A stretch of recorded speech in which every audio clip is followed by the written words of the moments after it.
It is now 2:43, and we're going to call this meeting to order. I'm going to turn it over to staff for any announcements.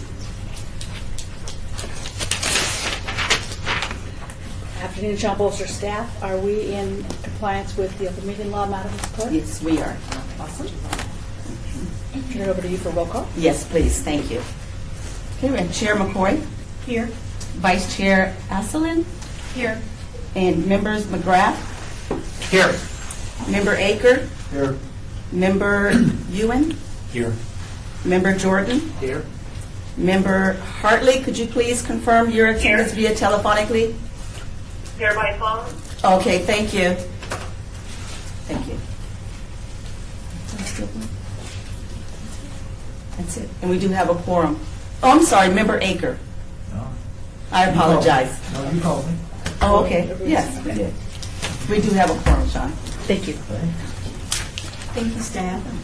Item number 3 says public comment during this portion of the agenda must be limited to matters on the agenda for action.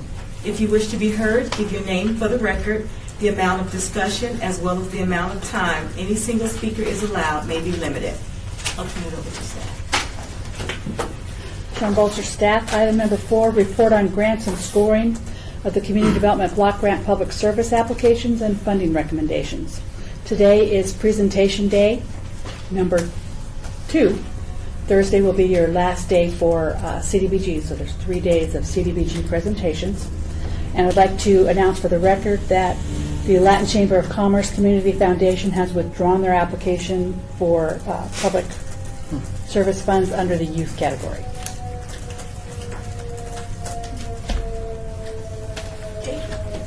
Report on Community Development Block Grant Public Service CDBG application submitted by Future Smiles.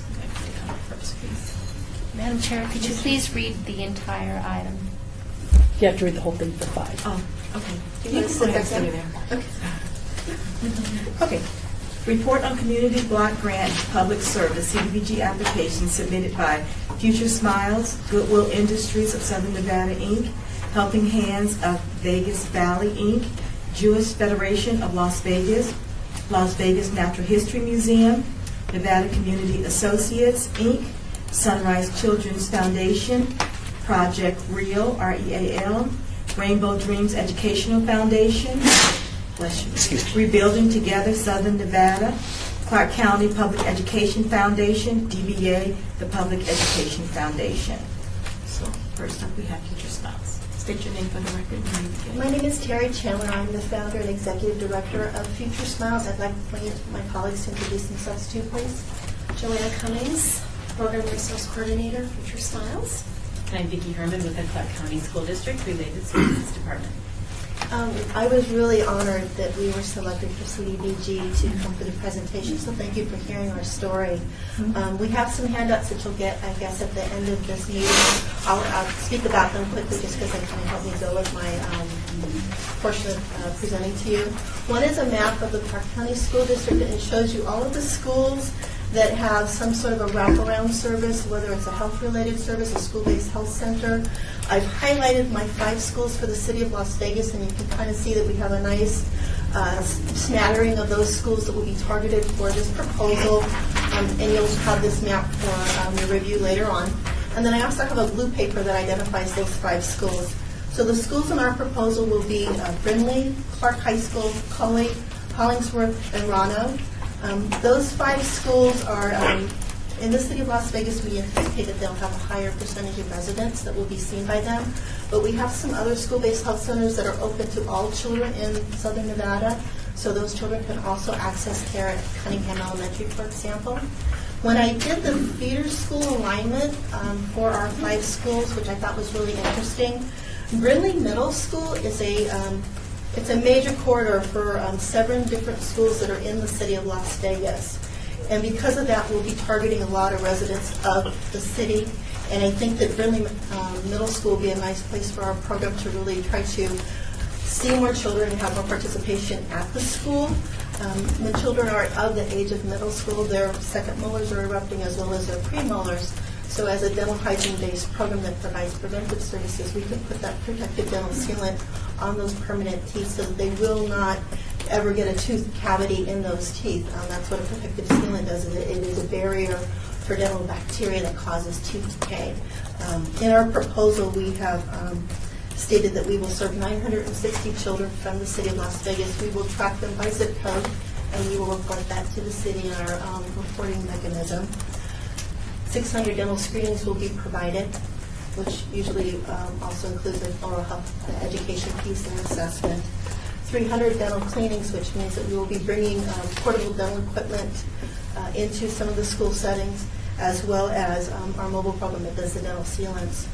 The dental side that does provide the preventive portion for the dental cleanings requires a lot more equipment and supplies and things like that. And those two sites will be Clark and Hollingsworth. Both of those schools have basically a dental office in them, and they are open all school year long. In the case of Hollingsworth, we're there 9 months because it's on a 9-month schedule, but Clark High School is open 12 months. We're even open over the summer. And we have 2 clinical settings, 2 clinical treatment rooms at Clark High School. And we just recently received a grant award from the Donald Reynolds Foundation for digital x-ray equipment, so we'll be able to take digital imaging of our children that we serve there at Clark High School, and that will allow us to email those to dentists that we refer the children to for restorative treatment and be able to enhance our delivery of services. Going back to my goals, I kind of segued, sorry. We will also be applying fluoride varnish, which helps to strengthen the enamel so that they will not receive any dental decay. And then we'll place 900 dental sealants on teeth. And what's interesting about placing a dental sealant on a tooth, according to the CDC, a dental sealant will avert tooth decay by more than 60%. So more than half of the teeth that will place that sealant on will never get a cavity. And I think as adults, we've all had a cavity, so that didn't exist when we were children. So that's really huge in the public health setting for at-risk children who are very vulnerable and aren't able to receive dental services to get these preventive services. And then our big goal is if children are healthy and they're able to do better in school and learn and to have good nutrition and be eating well because they have a healthy dentition, we believe that they'll do better in school. We want to see that all of our children move on to the next grade level. So we believe that 80% of our students that we serve, and we will also track this using some of the district's data analysis, that the matriculation rate for the next grade level will be at 80%, and that those students will have a high school graduation goal, which is really what we all want. We want to see that our young, vulnerable students succeed and do well in school, they're confident, and then they graduate from high school and become healthy and productive adults. And I do want to share with you that Lois Tarkini came to me when I first started about 4 years ago, and she said, I have a building at Clark High School. Would you like it? And at that time I said, that'd be great. I can get all this stuff out of my garage, and we could have a place to store the equipment and the supplies and things. And because of that, we now have 2 treatment rooms at Clark, and I really appreciate her generosity at that time because it was just, I just wouldn't even imagine we would be where we are without the site at Clark. So I'm done. Any questions? Board members, do we have any questions? Member McGrath?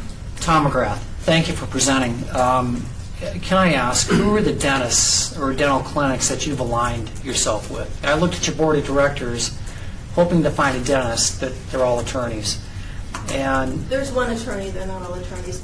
Future Smiles is a dental hygiene-based program. all right. But I do have great relationships. In fact, I just met with Dr. Stephen Delisle yesterday. Okay. And Dr. Delisle has asked if we can refer our children to him. He has a sedation clinic. There's a couple of clinics in town. I also met on Saturday with Dr. Brendan Johnson, who is the former Dental Society president. Sure. And That's Dr. good. Johnson said, you know what, Terry, we would like to create a network of dentists that you could refer to.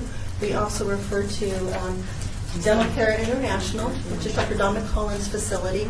And she is great because she will work with our families, take the sliding fee scale and all those kind of things. So she's been a real big hero. Access Dental is another organization that we work with. UNLV School of Dental Medicine Good. through their residency program. And then there's also a grant award through the PEF for Project Smile, which provides funding that pays for dental services for at-risk students that have no other means of dental services. So we do have a restorative piece. We'd like to enhance it some, and we're looking at that, but it's prevention and restorative and case management. Okay. Thank you for the clarification. I do have one more question. On your fiscal year 13 budget worksheet, I'm looking at the line item special events, and I know that last year you had budgeted for 10,000, and the actual was 0. And this year you're budgeting for 41,000. First, can I ask you to show me where that, are you looking at attachment number 3? Is that what you're looking at, or are you looking at attachment number 2? Which attachment? Hard saying. I don't want to. Sean Bolster, staff. Attachment Please. number 2 is the budget. Attachment Okay. number 3 is the 3-year funding history. Got it. Got it.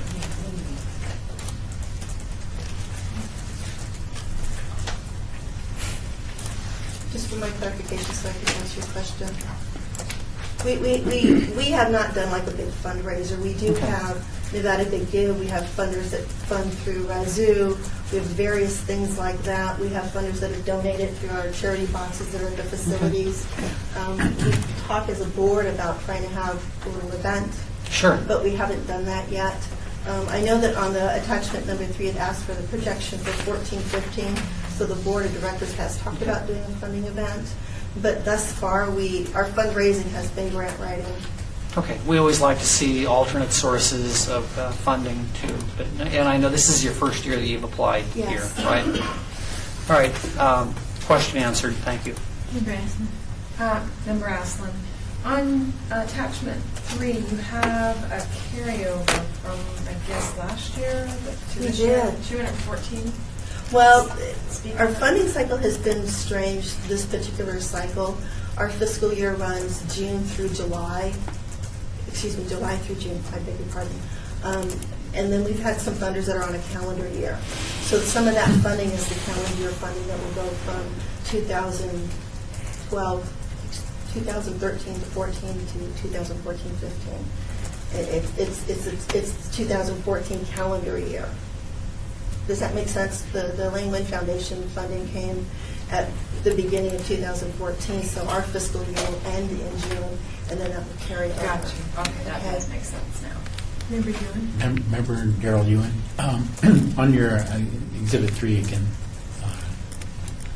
Attachment 3, Got it. shows about a 40% increase in salaries this year over last year, but your headcount seems to be the same. Am I missing something? No, we just increased days. As dental hygienist, as the program received more funding and we went to more schools, we increased days for the staff. Oh, days, okay. Okay, and they're dental hygienists, so they're paid as dental hygienists. And actually, we started out, I don't have it in front of me, I don't want to give you the wrong numbers, but our projection for this year will be 5 EPODs in 12 schools, which is probably double our capacity from last year. We just added on a new dental hygienist that is working with us, and also another administrative person that's a program assistant to help us. Thank you very much. That's your test. Madam Chair, if I may I please confirm that Member Hartley is still on the line so we can keep continuing that we have our I'm forum? here. Okay, thank you. Thank you. Thank you, Madam Chair. Oh, your hand up.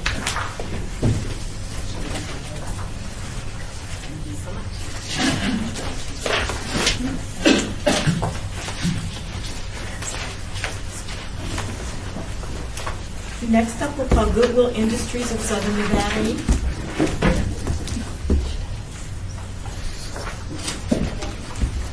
I do have handouts too. Are you on hand? Afterwards.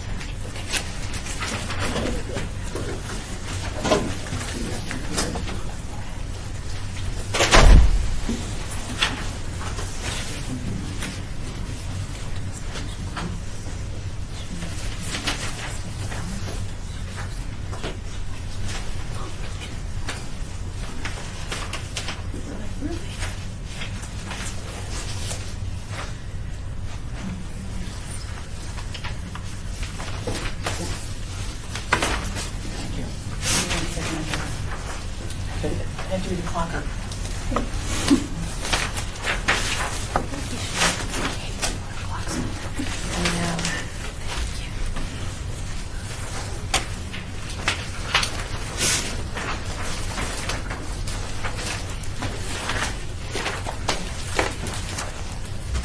Good. Introduce yourself to the board. Hi. Hello, everyone. I'm Sherry Ramsey. I am the Chief Financial and the Chief Mission Services Program Officer for Goodwill of Southern Nevada. So wear a couple different hats, so 2 in 1 today. And we're very excited to be here to be presenting on our application for $42,307, and that is for 2 positions in our Tropicana Career Connection Center. What does the program do for this group? Basically, when we're talking about preventing homelessness in the community, many studies have been done that say that more than half the time the reason for homelessness or near homelessness is simply because you've lost a job or you don't have a job. And so what our programs do is provide job training and job placement services so that those people can then get on the road to financial stability. The handout that you're going to get, which I was hoping you could look at, but that's okay, it's just a visual depiction of how the program works. And so in essence, when someone comes into our Tropicana Career Connections, and Tropicana it's inside of our Goodwill store on the corner of Tropicana and Pecos. So I have to remember not to use my lingo. But a person's going to come in, and they're going to be able to come into the Resource Center. And in the Resource Center, we have computer stations available to them, should they want a job search on their own, should they want to fill out an application, maybe set up an email account. We have a job board on the wall, so they may not want to talk to anybody at that time. They may just want to see what's up on the wall. We have computers. We have a calendar of workshops that are available. All of our services are free. Anybody can come in. There's educational videos, there's office supplies, all the things, all the basic tools that you need. But the best part is that they're really ready to go on to the next step. Then they're going to make an appointment with one of our employment specialists, for which we're seeking funding for. And the employment specialist is going to help them sit down one-on-one individually and holistically and say, what are your goals for employment? What are you looking to do? Are you new to the market? Are you just looking to learn something new? Are you motivated? What can we do to help you? And so that is really the key to the program, is sitting with that employment specialist and creating what we call an individualized employment plan. And so that's step 1 of our program, is the intake with the client, assessment of what their needs are, and development of the plan. In the plan, in addition to the employment goals, one of the things we look at are barriers. What are the barriers that this person might have? Is it they haven't been in the workforce for 20 years? Is it childcare? Is it transportation? Is it they're a returning vet and they don't know how to translate their skills? What is it about these barriers that might keep this person from getting a job? And so part of creating that individualized employment plan is addressing those barriers.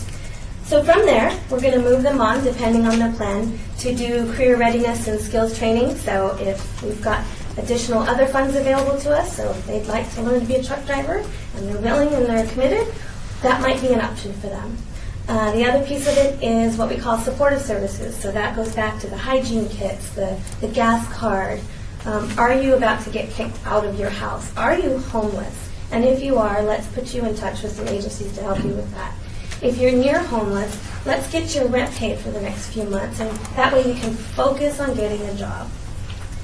The next phase then goes into job placement. We take a dual approach. So one approach is with the job seeker, so that during the process they're active, they're engaged, we're giving them job leads, they're coming back and telling us how it went, so that we can then say, all right, let's do some mock interviews, let's continue to train you and get you ready so that you're successful. Now that you've had your training and you've had your barriers addressed, you're successful in getting that job. The other piece of that is we work with employers. We partner with over 600 employers across the valley, and with that we have business service specialists that go out in the community, they meet with the employers, and they say, Employer A, what is it that you're looking for in a job candidate? Okay, great. That gives us some good insight on how to match up our candidates to their positions. Employer A, what kind of training is needed for employees, for your employees, for them to be successful? Great. Maybe we can tailor something in order to create a pipeline to that employer. So it is a dual approach, and it keeps us very active and engaged in the process. The last part is follow-up services and retention.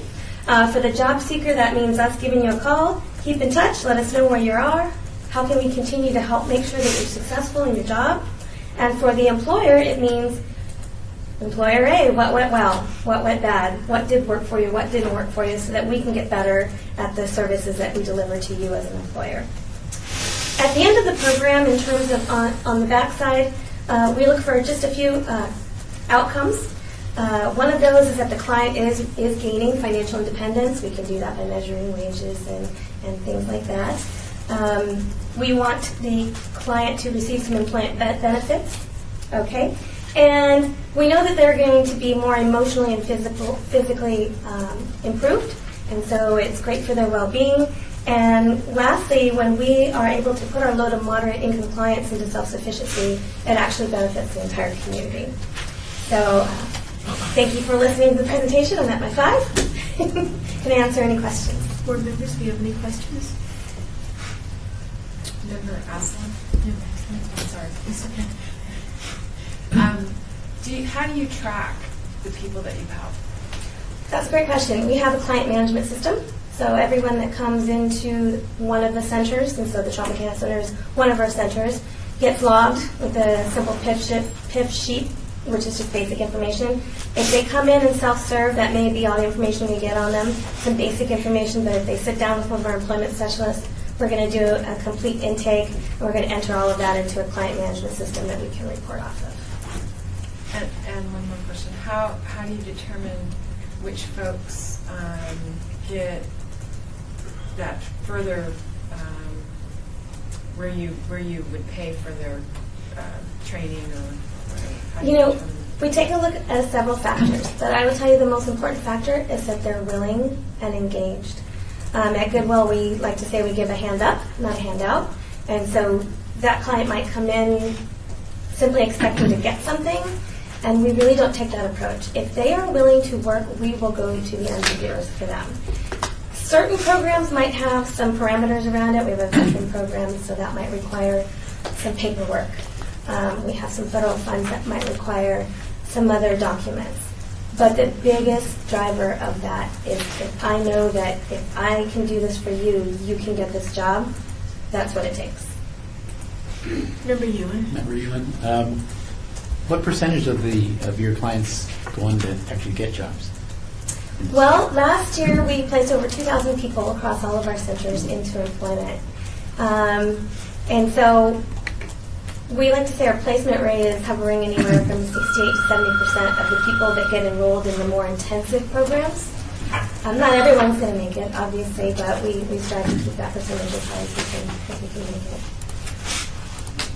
And finally, I see in your three-year history, you're always running a deficit, and it's growing. How do you get out of that? Well, so you may have heard of Goodwill, our stores. And so we operate as a business. And so really quickly, the revenues that we take in from our stores, we use those profits to cover our G&A and to start to create some funds for us to be here in the future to offer services. And so we have a 5-year plan involved with that. With that, it allows us to say to funders, such as yourself, 100% of what you give us is going to go right into this program, not into overhead or G&A costs. And so we are committed. And so when we would like to be at a net zero with our program services, but the honest truth is we're not all the time. And our retail stores are there for us to support those programs. That's what Goodwill's there for. To return all your donations, whether they're goods or money, into jobs.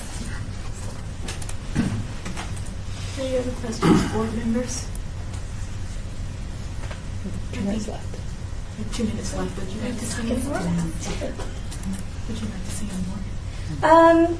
Yeah, I just wanted to also say that on the back of the handouts that you're going to get, I do have 2 success stories. We did receive some funding last year from CDBG, and so these are just two of the more recent stories. The program's going well. It's going through the end of June this year. We've already enrolled. Our goal is 75. We're up to 54 placements, so we're very excited about that. And so on your own, if you would please read the success stories. And I don't Thank you very much. Okay, thank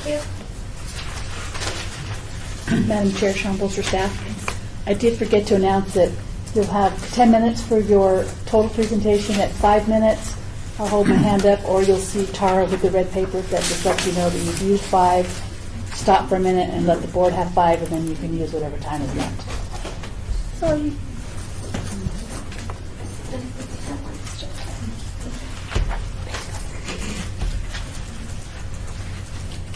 Next up, we'll have Helping Hands of Vegas Valley, Inc.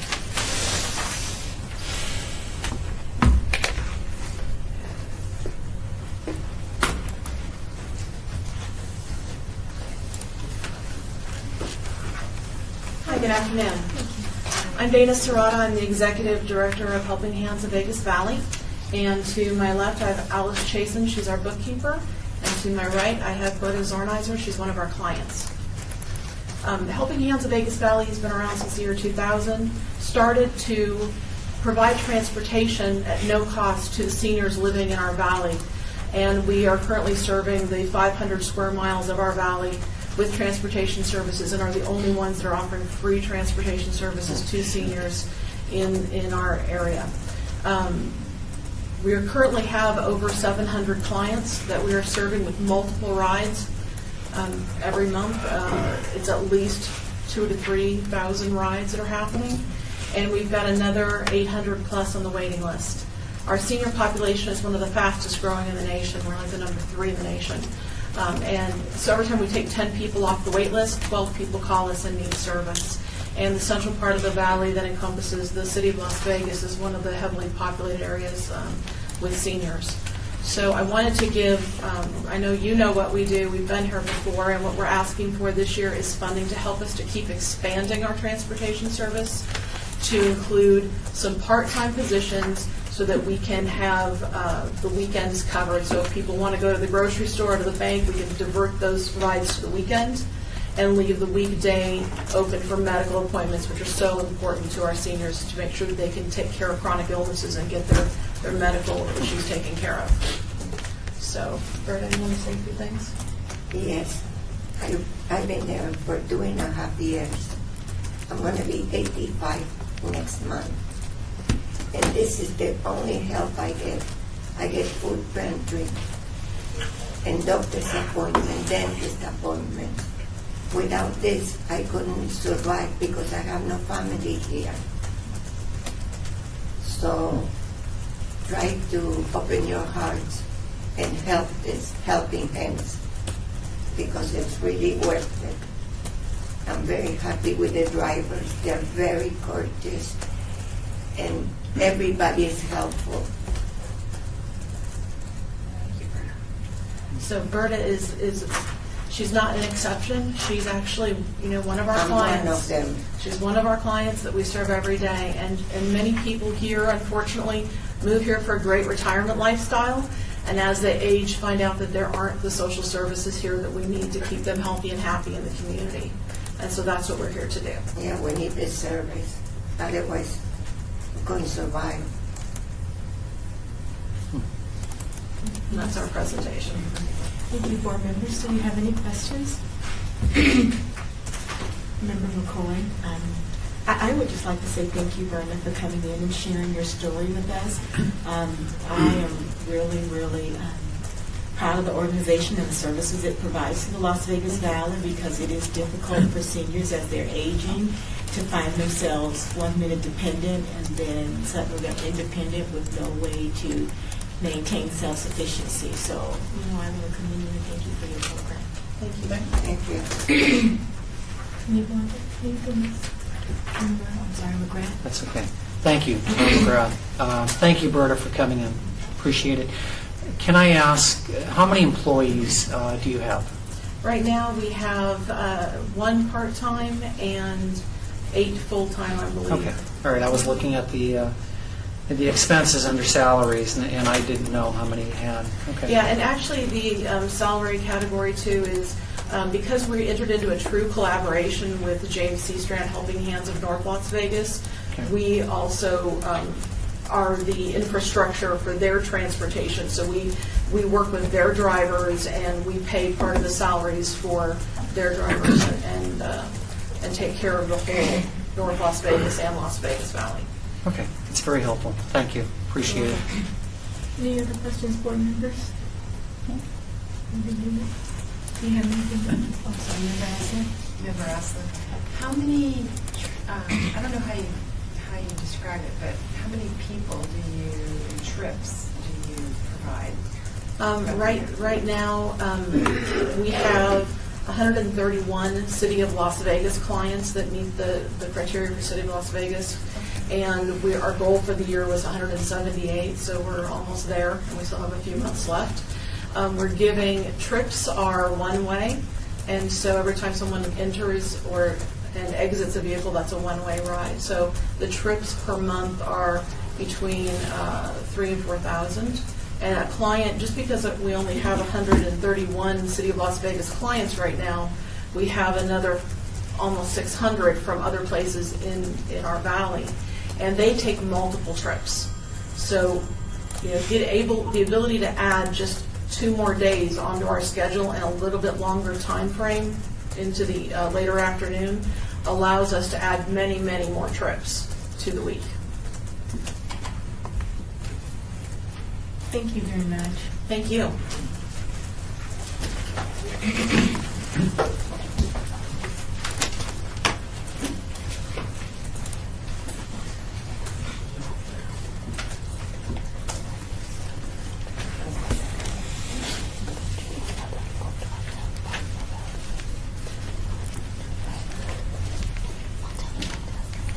Next up, we'll have Jewish Federation of Las Vegas. Madam Chair, real quick too. For parking validation, when you're finished, you can go to the clerk's office on 2, or you can go to the PRNS office on 5, and they'll validate your parking ticket.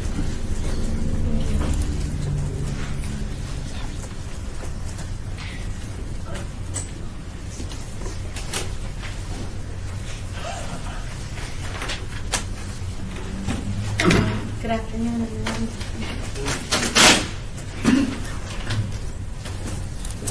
Hi, my name is Angela Budabari. I am the director of Las Vegas Senior Lifeline. We are a program of the Jewish Federation of Las Vegas. And I'm here today with Marjorie Griebel, our CFO. And I brought 2 of our clients, Ms. Marie Montalvo and Mr. Salvador Carthy.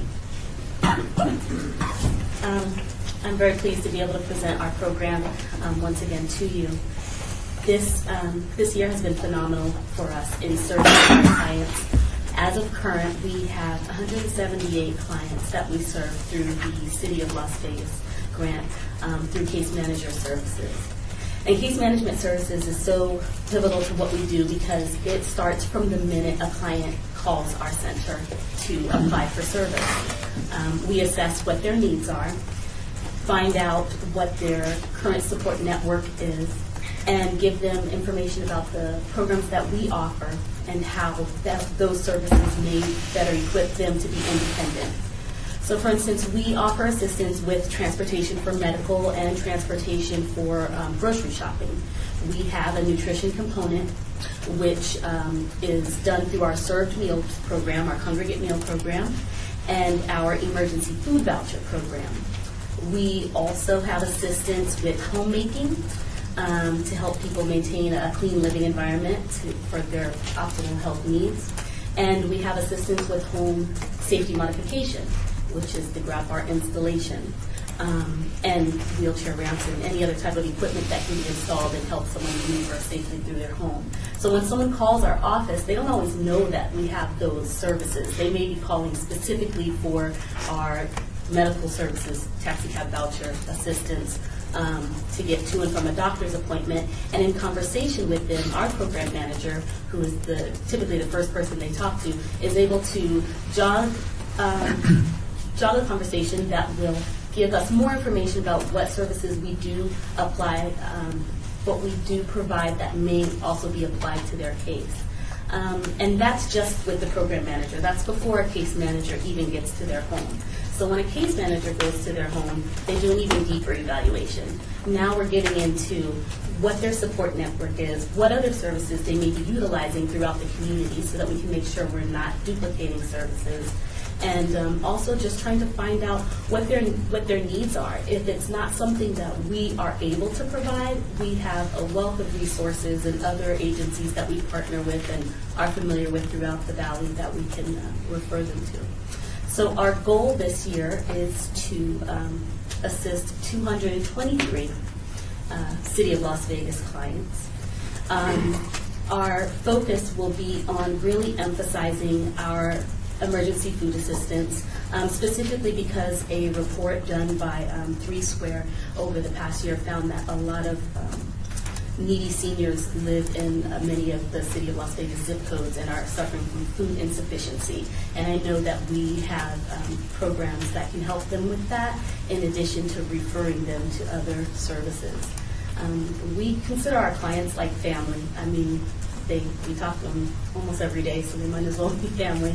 And our case managers are excellent at just developing a relationship and a rapport with them so that people feel that when they communicate their needs and communicate what it is they are in need of and what they don't have, that they will be heard and that we'll be able to give them additional assistance and or lead them to other agencies and not have them spin their wheels, because with seniors, it can become very frustrating if you continue to give them phone numbers and send them here and there, and they're not able to get those services or they're not eligible. So a lot of our case management services are focused on benefits counseling, finding out exactly what the client currently has and what they may be eligible for. One success story that I'd like to share with you was with a client who was assessed in her home by her case manager, and the case manager had noticed the condition of the home was deplorable. It was cluttered, there were rodents, and just there was a lot going on in the home, to say the least. That case manager took it upon herself to organize a volunteer project where not only Jewish Federation of Las Vegas staff, but Jewish Federation of Las Vegas lay leaders and volunteers went into that client's home over a course of 4 days and cleaned that home from top to bottom in order to make that living condition, living that home livable.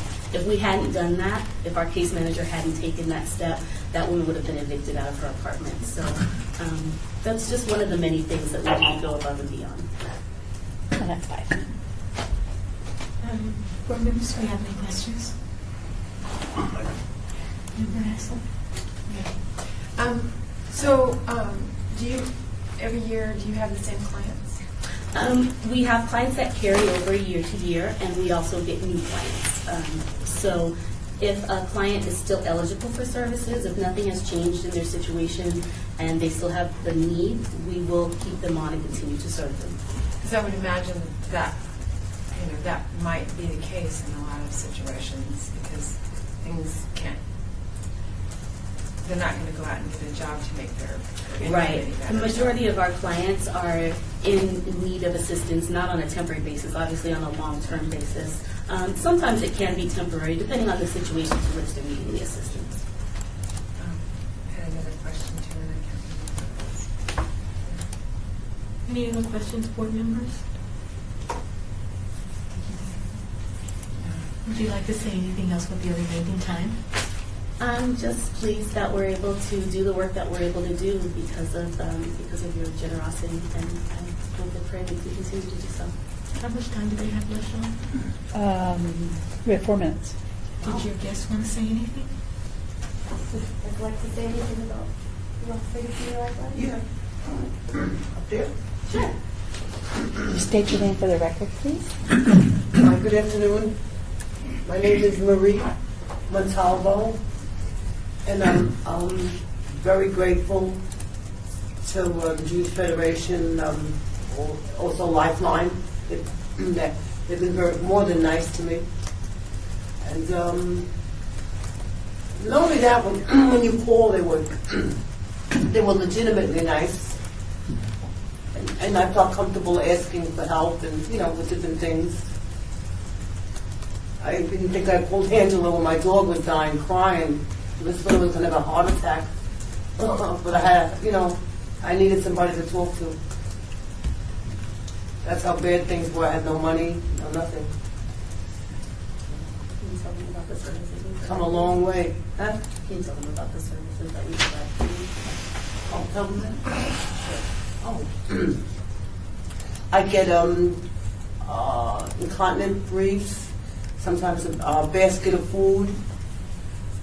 I get moral support, physical support. They even offered me transportation to go shopping, and taxi cab coupons, which help a lot, especially on a hot day or a windy day like today if I had to go somewhere.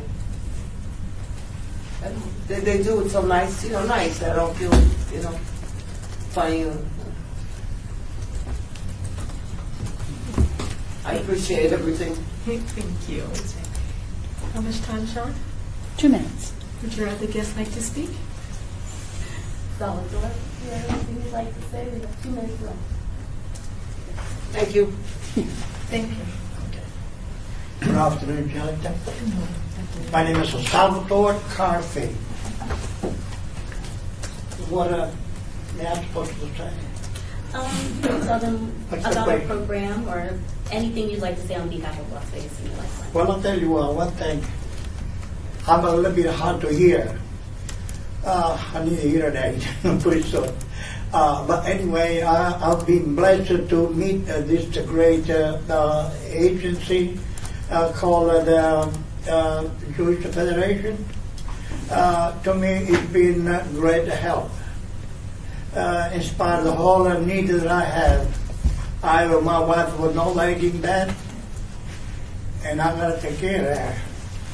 I got to feed her, cook for her, clean her, and all those things. I'm unable to go to work because they don't allow me to go to work and leave my wife unattended. So the need is extremely very, very high, very visible. And the Federation has been helping me financially, morally, and helping me day by day go along with it until something happens. I don't know what I expect. I don't see anything underneath the tunnel. But really, what can I say? I've been blessed to meet all of you, and with the assistance of the agency, I'm very, very grateful. And I hope you continue this great work. Thank you. Thank you. Thank you. Thank you. Sean, would you like to give my handouts to you? Yes, please.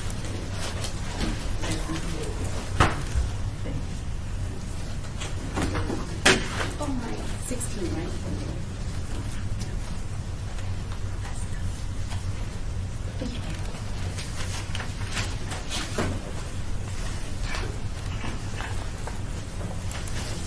Thank you. Sean, will give me half and I'll do this one.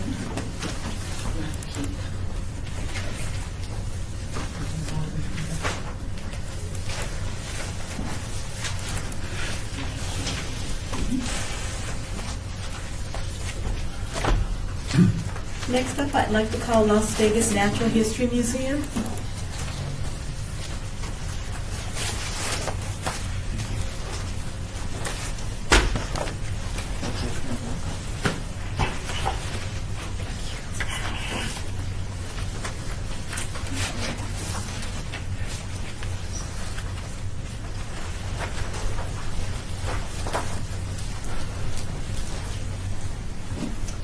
Good afternoon. We're here to represent the Las Vegas Natural History Museum. My name is Pam Thomas, and I'm the Education Director. And this is Lori Thomas. She is the museum's controller. The Las Vegas Natural History Museum is a nonprofit dedicated to educating the children, adults, and families of the community in the sciences and ourselves. In 2013, the Las Vegas Natural History Museum served over 32,000 students on field trips. Over 23,000 of those students came from at-risk or Title I schools. The museum works closely with the Clark County School District to provide education programs that supplement classroom learning and that are aligned with the state of Nevada's education standards. It has also been an important goal of the museum to provide free admission and transportation to students from economically disadvantaged schools. The museum is requesting a grant of $31,135 to support the Open Door Explore program. This program provides free admission, transportation, and access to the museum's education programs, in hopes of contributing to their academic success. It benefits students from economically disadvantaged schools who would otherwise not have this opportunity. This grant will benefit 3,000 students by exposing them to the museum's natural science programs and by covering the cost of their admission and subsidy for 50 buses. Thank you. Thank you. Board members, do we have any questions?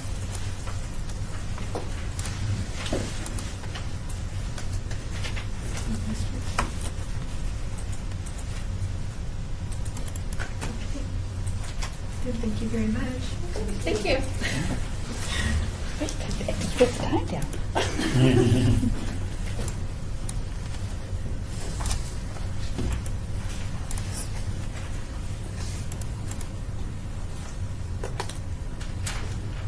Next up, we'll have Nevada Community Associates, Inc., project code.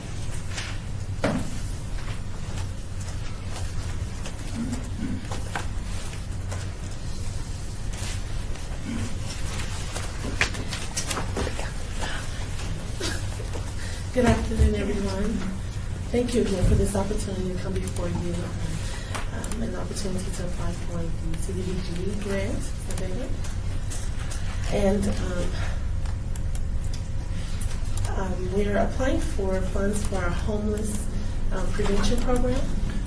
It's actually providing utility assistance to clients to keep them in permanent housing so they do not lose their housing. Although we have the other program as well, the rapid rehousing program. This grant that we were applying for the $27,500 is gap funding because we've already been approved for some funds. But we need a few more additional items. If you see on our budget, there's just a few things that we were in need of to assist with the program. We noticed on our last fiscal year that we served a number of City of Las Vegas clients, in addition to the North Las Vegas and Boulder City and a couple of other areas. And in Henderson, people travel to us in North Las Vegas. But we actually served more Las Vegas clients last year than we had in the past 2 years. So it behooved us to apply for the funding to stretch our funding and to leverage it so that we can service more clients. And that's why we're here today.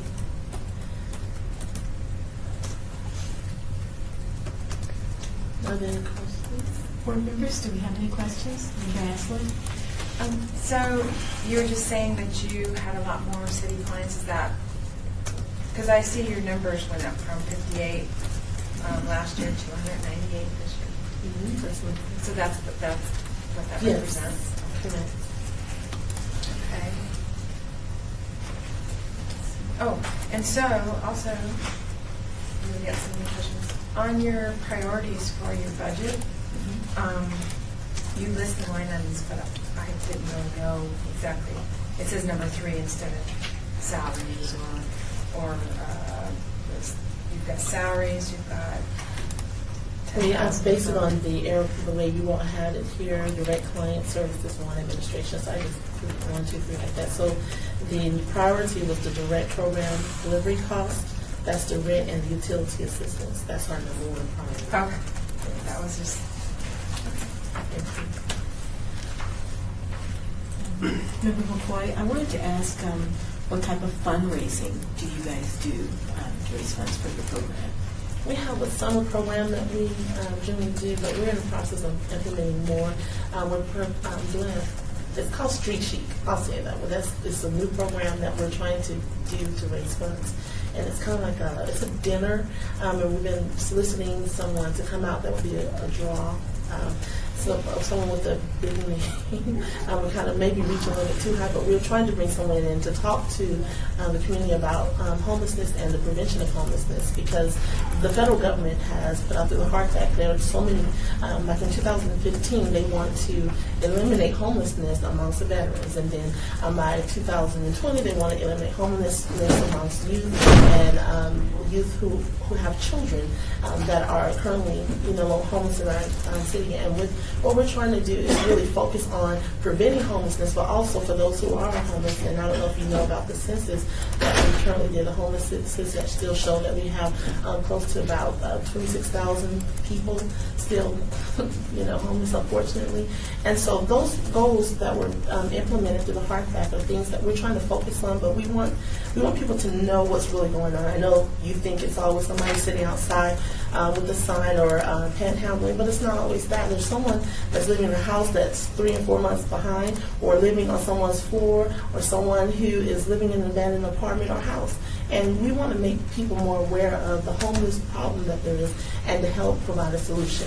So that's why we came up with Street Chic. I know it kind of sounds a little like oxymoron or something, but we wanted to provide a fundraiser that would provide information to the community on what's being done and what we need to do to provide services to prevent homelessness as well as help those who are, but have someone who has had, I'll go ahead and tell you the name, I was trying not to say this, but we've been writing to Oprah Winfrey, and we've been writing to, I know you guys may, Medea, Tyler Perry. I don't know if you guys know who he is, because he was homeless as a youth, and he can really speak to the homeless situation and how he didn't have any help or any hope, and then now here he is, multimillionaire, because someone gave him an opportunity to have a place to live so he can become stable, and then after that, now look at what he's doing. He's living his dream and helping others to live their dreams. And so we want to make it where people are aware of what's going on in our community, but across the nation abroad. And then also to provide services that would help people become permanently housed and remain permanently housed. So that's our goal for the fundraiser this year. It's kind of, hopefully by October, that's our goal. We've been emailing back and forth with those two individuals, and like I said, we might be reaching a little too high, but we would know if we could do it if we didn't try. So this will be our first large fundraiser that we'll do for this year. Staff, how much time? 5 minutes. I have another question for you. How are you going about disseminating the information about the need that's out there to the community so that we start bringing awareness locally to what you are trying to do? Because I think that we always reach for the stars, but right now locally there are a lot of people that can help, and I'm curious as to what your outreach is to them so that they are aware of who you are and what your mission is. Well, we've done a letter writing campaign.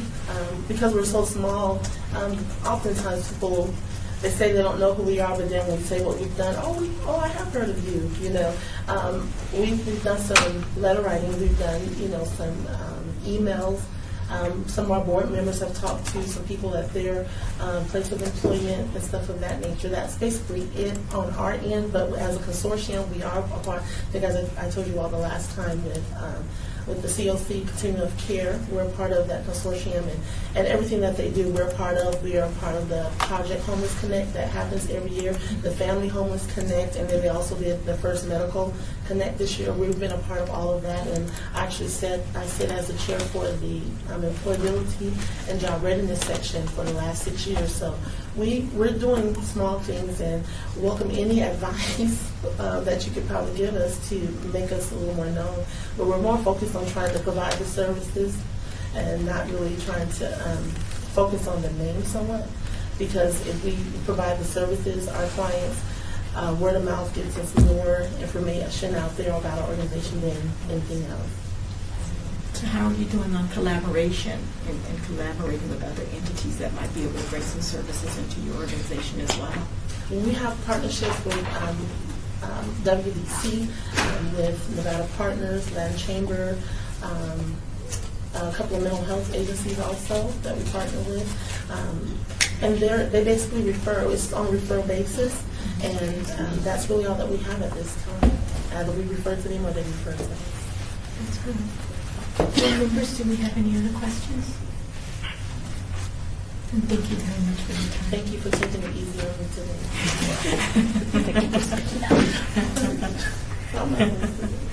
Madam Chair, Yes, we're ma'am. almost on time. Do you guys need a 5-minute break or That would be great. 10-minute break, I guess, till 5:10, whatever it is you guys want to do. 5 is good. Okay. take a 5-minute break. Thank you. Bless you.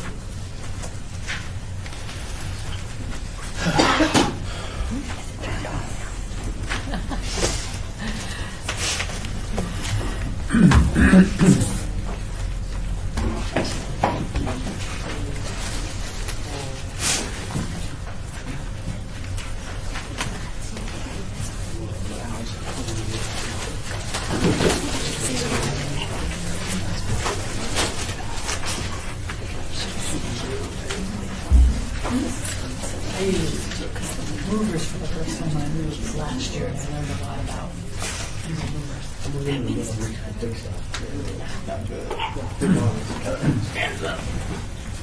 Thank you, Pat, for sticking with us.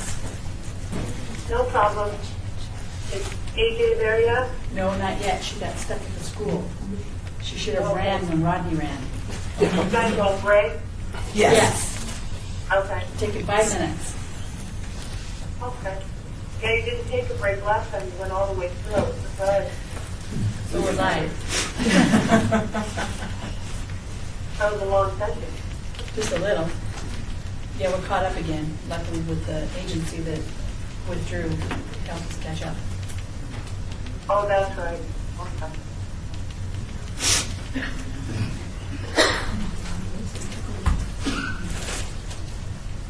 you guys were on.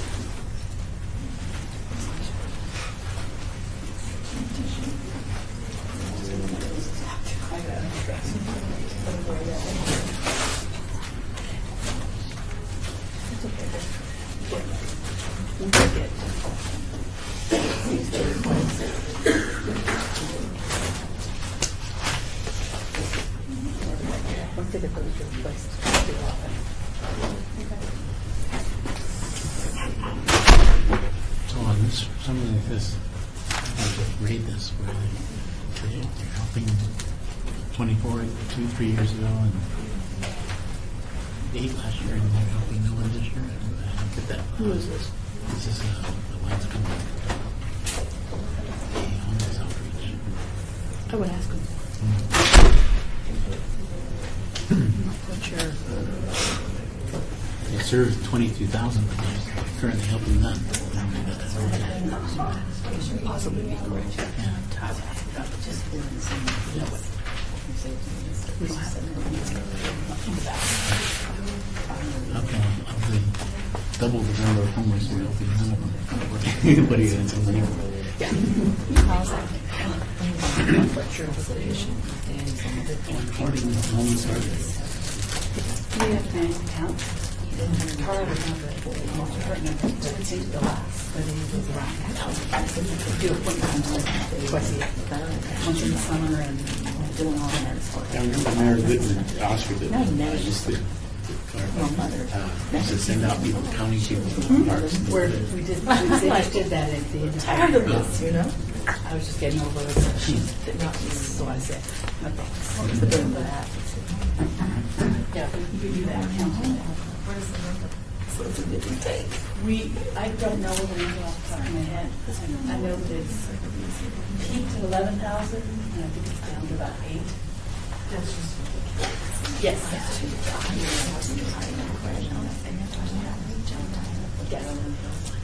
Because you have a lot of people that are done with that, they don't see it out, you know, can't. So by definition, that considers doubling up, tripling up as technically. No, because it's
Oh my God.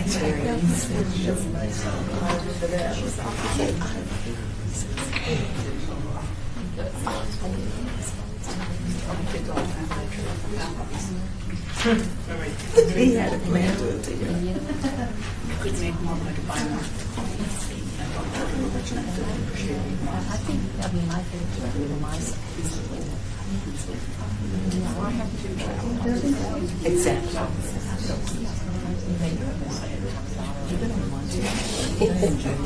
Oh, I did. Her favorite thing to tell me was, this is going to be a really funny story in about 2 weeks. And you need to wait 6 to tell me.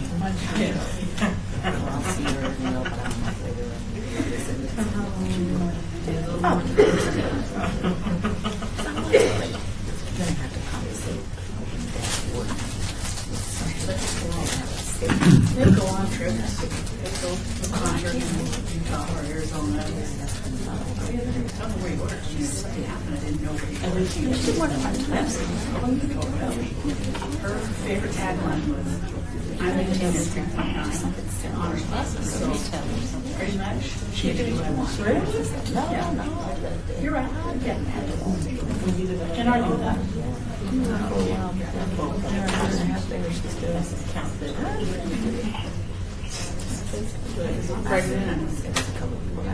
Do a crazy thing. So my uncle.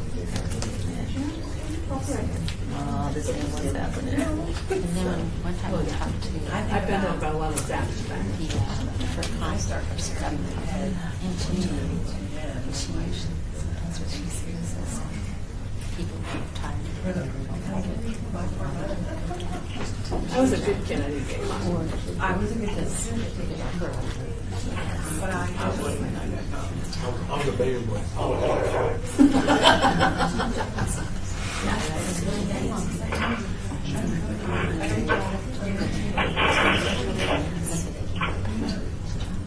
I told my son,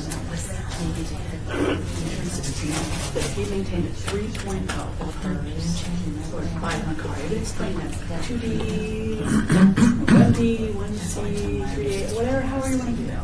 Buy you a car. You want to put it in the car. Just tell them to take one from that. And look at these and where do we need to go? She's where do we need to go? I had a driver's license. I was 16 years old. I've never not had a driver's license. I didn't know how to have a driver's license.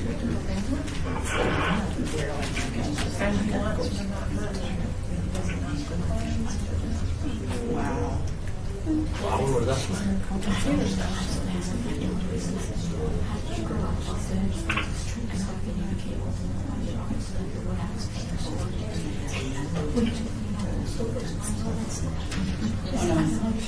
I refuse to buy my kids credit cards. Something I don't have and I buy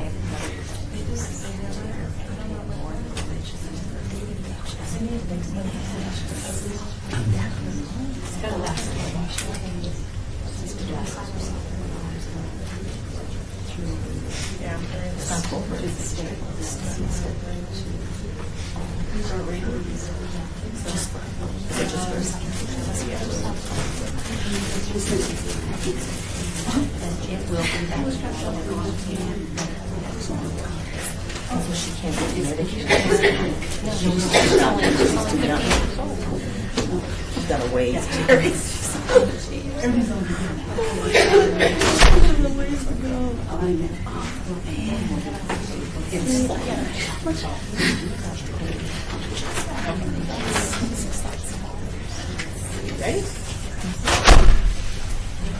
We're coming back online, Pam. Okay, John. I'm right here. Thank you. Ready? Let's go. Madam Chair, real quick, for the new folks that come in. 5 minutes. I'll raise my hand that you've used 5 minutes. You'll have 5 minutes left, and please turn your phones to vibrate. Okay. We will have up at this time Sunrise Children's Foundation, please.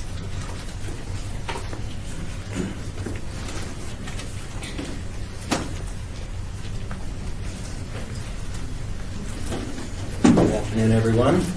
Thank you for enduring all these presentations. Thank you for having us. I'm Dave Sandberg with Sunrise Children's Foundation. I'm the Executive Director.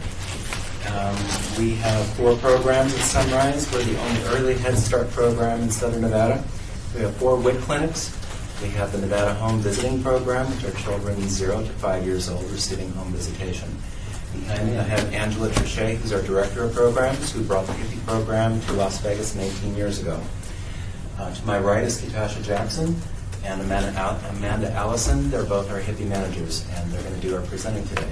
Today we're asking for $50,000, which would immediately give us 1 more home visiting teacher and 25 additional families to our program. And I'll let them take over. Thank you. Hi, my name is Ketasha Jackson. I am with Sunrise Children's Foundation Hippie program. Hippie stands for Home Instructions of Parents of Preschool Youngsters. It is a national accredited program that is evidence-based and also evidence-based that supports parents in the role of being their child's first teacher. Our targeted community is children 3 to 5, and it increases the parent involvement of the social and emotional, cognitive, and physical development of the child. It also provides the school readiness of the child when they're entering kindergarten in their first years. We provide weekly home visits that last 1 hour a day. We leave a curriculum that is developmentally age-appropriate for the child. We provide role play where there is a one-on-one correspondence between the parent and home visitor to change roles in being the parent, having the opportunity of being the child and understanding where the child's role is as a child learning for the first time age-appropriate curriculum activities. We also help the parent to understand how it feels for the child to write with their opposite hand, to understand what it feels like for that child when they're writing for the first time, that scribble is a form of writing. All of our age-appropriate curriculum is designed for parents that have reading literacy issues. So it's designed to model and meet any need of the parent and child in that home. Our one-on-one is more familiarized because we go into the home where the environment is non-threatening and it's more comfortable for the parent to be comfortable to act out and role play with these activities that we provide. Our role play can be very animated with animated voices. It can be very active where we're changing roles as jumping up and down or barking like a dog, just so the child sees the excitement of the activities when reading the books and doing the activities in the home. Role play is our teaching tool to the parent, and so once we model it, the parent then models what we have done when we leave the home. A lot of the times we run into parents who have a reading deficiency, and that role play helps them to actually imitate what we've done in that home for that 1 hour each week. We provide monthly home visits that helps parents to come out and socialize and meet other parents and share experiences with one another, as well as network and provide a social environment. It also helps to break the isolation of the parents who are confined to home and don't really get out much and to meet other parents that are involved in the same program and activities that they're doing. Our group meetings always hold enrichment pieces where we provide resources, guest speakers from the community to offer additional resources and activities and developmentally appropriate additional activities to the parents and child. We offer refreshments for the parents at the group meetings. We provide incentives, raffle prizes for them to take home. And we also provide ongoing literacy activities during the mixer or our group meeting, parent meeting, that we provide childcare if needed. In our group meetings, we have 3 that are hosted in the evenings, which we call Literacy Night. One we just currently have, which was Father-Daughter Dance, and it was built around music and movement for the father and daughter, and just showing how father involvement does increase and help with the child's learning development as well. And we provide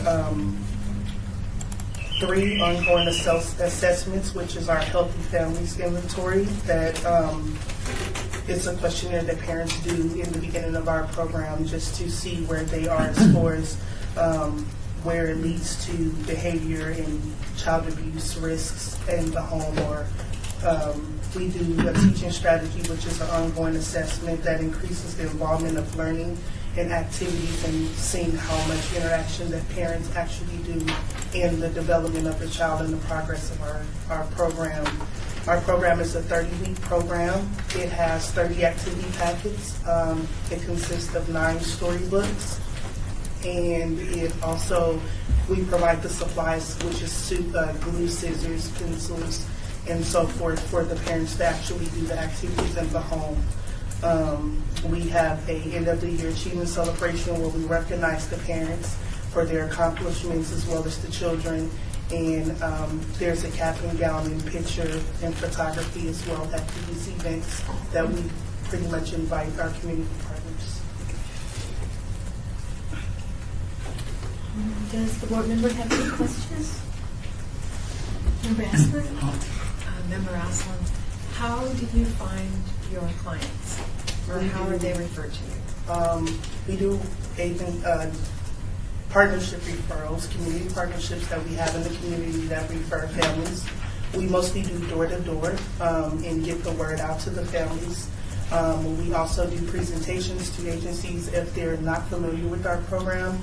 And most of all, we get family referrals of families that have participated in our program that refer other families. As well as other outreach activities. Member Ewan? Member Darrell Ewan, how many people do you employ? How many people work for your organization? Totally 133. In the hippie program alone, we have 6.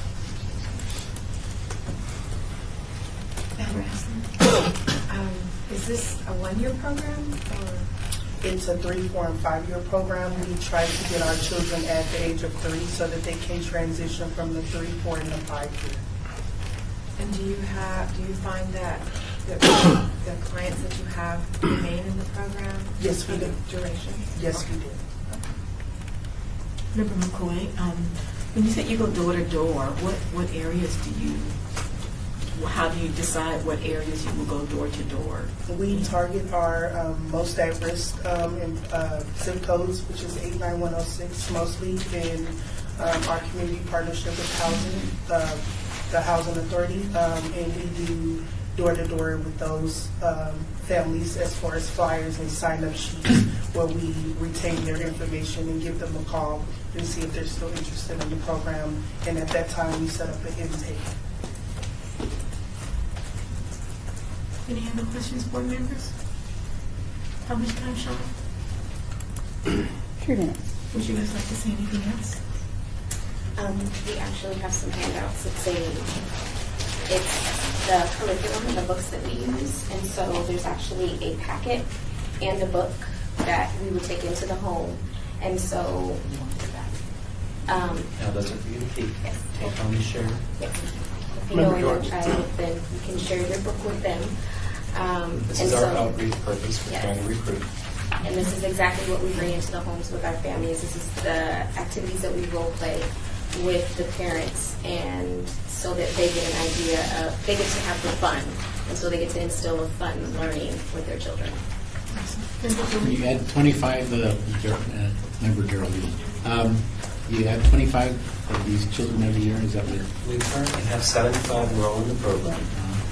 Many years ago, through different funding, we were at 1,500 strong.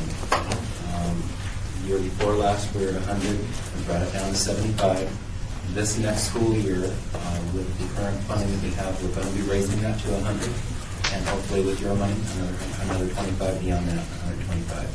There's 10,000 possible candidates for this program that are not being serviced in pre-K programs, so we have a wide target for this one. Thank you. How do you track these students or these individuals? Teaching strategy. We have an ongoing assessment, which is Teaching Strategies Gold, and what that looks at is their learning progress. And so each of the developmental domains, language, cognitive, social emotional, math, literacy skills, language skills, and so, yes, and science as well. And so with each of those different domains, and it's teaching strategies, we've been able to align it with the Nevada Pre-K standards as well. Future goal as the state of Nevada has recently worked in collaboration, so we've changed our software to match what could eventually, what will eventually roll into the Department of Education, so we can start tracking cradle to career. That's the goal. Thank you guys very much. Thank you. Thank you.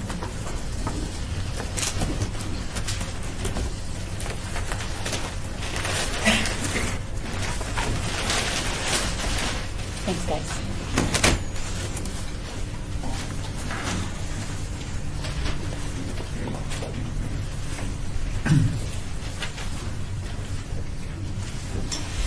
Next up, we'll have Project Real, relevant education about the law.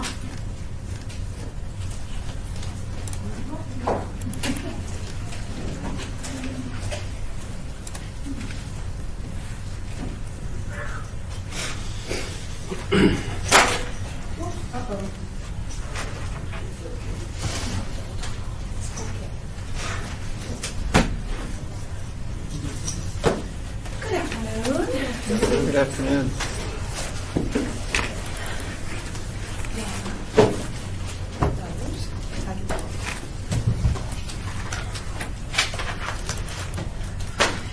Good afternoon. Thank you for allowing us to make a presentation this afternoon. I'm Jane Saint, the Executive Director of Project Rio.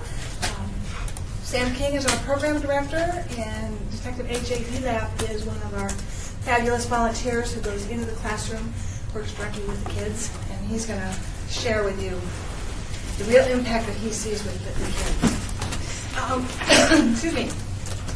I know that you've all read our application, but I just briefly want to summarize Project Real and the impact that we have on law-related education. We provide law-related educational programs, and in short, I like to say, to help keep kids out of jail, keeping them on the right side of the law, so hopefully they won't have to use some of the other programs down the line. And we do this through 4 law-related educational programs that we offer throughout the state for kids kindergarten through 12th grade. Since our inception, we've served over 135,000 children in our 4 programs. One of our programs is called Play by the Rules, which is designed to introduce 200 Nevada laws to kids throughout the state with the concept, how can they play the game if they don't know the rules? Ignorance is not acceptable, so we need to teach the kids the rules. Our Your Day in Court program actually brings the courts alive. It brings children down to the courts so they get to go sit in on live court proceedings. They meet with judicial officials. They find out that it's not like it is on TV. Judge Judy does not work across the street. And there are real life consequences for the actions that they may choose with their poor choices. We also have a real drama program which uses drama and student actors to introduce topics such as immigration and privacy so that kids can have an open discussion and form opinions that are educated, unlike ones that might be hearsay or rumor. The program that we're here today for is our Foundations of Democracy program. That's designed for the little ones, the elementary school kids, and we have 4 different areas that the kids can learn about. We have privacy, authority, justice, and responsibility. And what this program does is it introduces these basic concepts so that the kids can learn about the justice, privacy, authority, and responsibility through these different curriculums that we have. Plus, it helps them learn their literacy skills. So this is a double program where not only are they learning to be good little citizens, but they're also improving their literacy skills as well. It's a highly interactive program, and what we're wanting to do is, our request is for $25,000, which is a portion of salary, so that we can recruit teachers within the schools that we want to work with, as well as $5,000 for books. And these are the books that we purchase. Unfortunately, during the recession, a lot of the civic education programs were cut, including our collaborative partner, the Center for Civic Education, we purchased these books from them. And so the program has been scaled back dramatically since the recession, and we really want to get it back up and running. And this program, this funding, it will help us get back into the schools. We're doing pilot programs with some of the schools right now, and it just really helps the kids learn how to be good citizens. It helps them learn right from wrong. It helps them learn that police officers are their friends, and they can count on police officers or other law enforcement officials. It helps them understand, all those things that we should have learned in kindergarten. Unfortunately, many of the kids that we deal with in these programs, in these schools that we're working with, do not learn it at home. So these programs, all of our programs, are endorsed and used in the Clark County School District, as well as Washoe County School District. We are endorsed, Yes. endorsed by the State Board of Education as well. Sam is going to answer any questions, and then AJ will tell you about our... Just to add to it, civic education is mandated to be taught in the schools, and what this does is it complements, it's not an extra burden on any of the teachers, and it gives them another avenue to present the material. And any way you can support reading, there's an initiative, whether it be any level of school, to literacy to be brought forward, not just in the content, so it complements that. So it's a support program. And what we have here is your little kids, they might want to not study 200 laws, but they definitely have issues with, when we're talking about privacy, which is a major issue, what justice is. It's not always fairness, and the idea of authority, so our partners are very important with that. I'd be happy, and as far as the doors, we work with the school district. We also are very fortunate to have law enforcement, Metro, working with us to foster this good relationships and networking, and the Clark County School District Police also work with us because they have an initiative to bring in, not only the punitive side of the law, they are there for safety and quality of life and getting safer communities. Happy to answer any academic questions you may have or about the program. Board members, do we have any questions? And, I have one, I think, kind of. Because I'm really trying to understand, and since I don't have small children in school anymore, does the police department, because I remember like maybe a long time ago they used to have a police department that came into the schools that talked with the children about strange danger and right and wrong and things like that. Do they no longer offer those types of programs? I'm trying to understand, is this like a literacy program that's married with law enforcement? I'm just really trying to get a good grasp on the uniqueness of your program without duplicating services, I guess is what I'm trying to None of our programs that we offer duplicate other law-related educational programs in the state. We're very careful on that. And that's what makes these programs, that's what makes these programs unique, is that they aren't duplicated.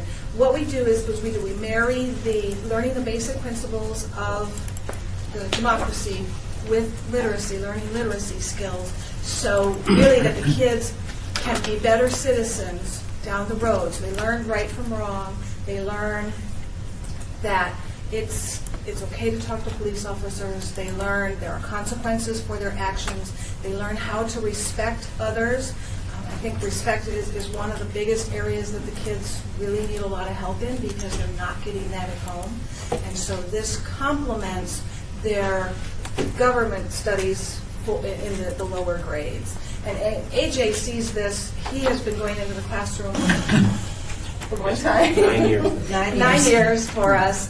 And he works directly with the kids, so he can tell you, I'll let you tell him, the impact that it has on the kids when they when they see it in front of them, and especially when it's presented, because we use judges, attorneys, law enforcement to go help teach along with the teachers that we have trained to provide the program. I think what you're referring to, ma'am, AJ DLAP on behalf of Las Vegas Metro Police, is we did have a DARE program. Unfortunately, we had to disband it for budget reasons, as we're all familiar with. So, however, this program's been going on simultaneously as the DARE program. It has its own specific focuses, and this one has more to do with civic education, civic responsibility, good citizenship, things of that nature. Most of the officers that are going to be working with this program, that have worked with this program, come from the area commands that those schools are in. And we like that as an agency because every area command still has, for the time being, community-oriented policing squads. And that's where I came in on this years ago when I was working out of a substation at the time. And what we like about it is it gives us an opportunity to get into the schools that are specifically in our area, that we know the citizens that are there, the families that are there, and we get to get in there as a positive as opposed to a negative. And so many times we have to interact negatively.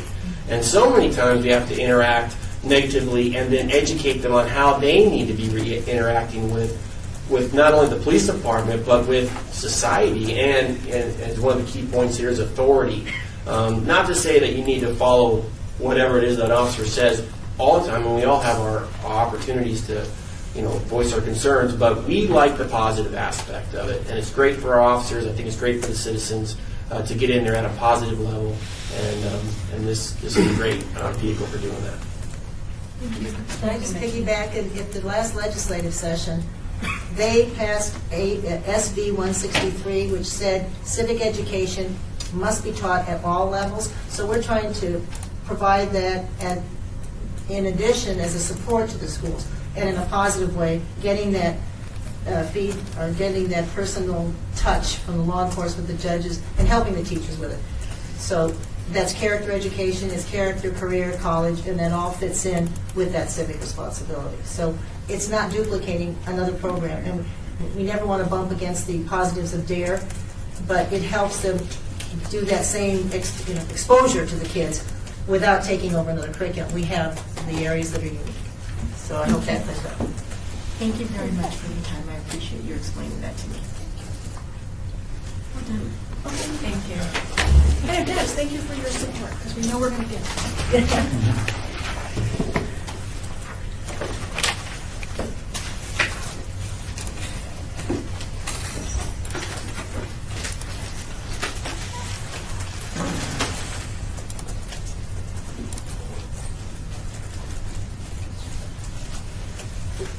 Next up, we'll have Rainbow Trainings Education Foundation.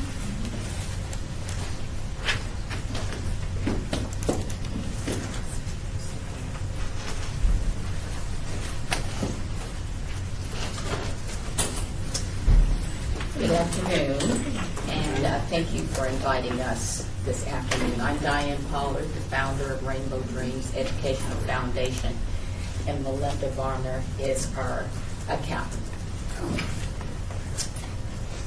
Today we're here to present our before and after school program. Our request is for $35,553. Our Dream Care program provides before and after school care for over 150 children, at-risk children at Rainbow Dreams Academy. We have over 260 students there, and I would say that at least each child comes to Dream Care at least once.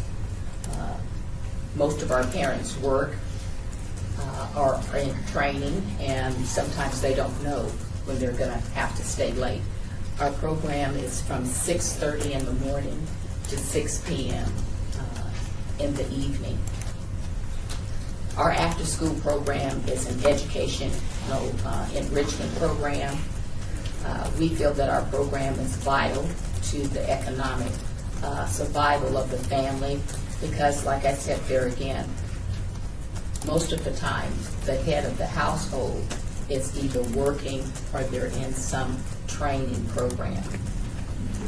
Our program funds that we're requesting will pay for 3 part-time youth development specialists.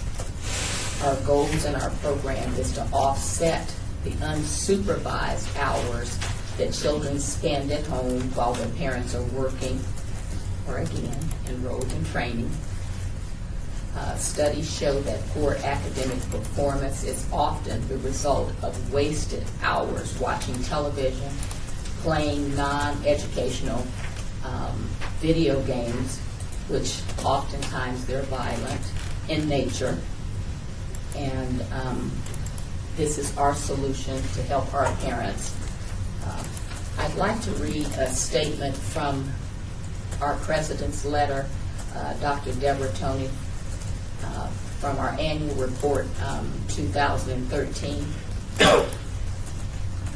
We are in a time in which many traditional jobs are being changed or lost automatically, or they're being outsourced. Research documents the growth of inequities between the wealthy and anyone else.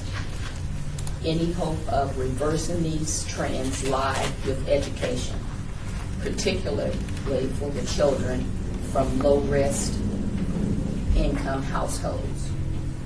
Rainbow Dreams Academy, of course, is our prize and joy of Rainbow Dreams Educational Foundation. We are in a unique position to be that place where young boys and girls can be energized by the power of their own ideas, imagination, innovation to create futures for themselves, marked by a strong educational foundation. That's paragraph, I'm just not reading the whole thing, paragraph 2. These and other activities are financially supported through the efforts of Rainbow Dreams Educational Foundation and its donors. And the last paragraph that I would like to read is, in recent reports on the effectiveness of educational programs in charter schools, including Without Limits, to the effectiveness of any programs designed to assist students who meet the criteria of being at risk as set forth in NRS 386.500, NAC 386.3006. Rainbow Dreams Academy African American subgroup outperformed their subgroup peers in math and reading at the district and the state level. Are there any questions for me? Board members, do we have any questions? Member Jordan, in regards to collaboration efforts, I noticed that you're doing a lot with the Urban League. What other partnerships do you have forecast? Well, I'm not for sure, Sean, that this annual report is a brochure, but I wanted to read a statement, but I have them just in case if it's not. We have a whole list of partners here. If you count 15, and I'll keep the others. We work with Wells Fargo. We work with the Winsong Trust. We work with NY, and that's the youth program. We have private donors. We have in-kind donors.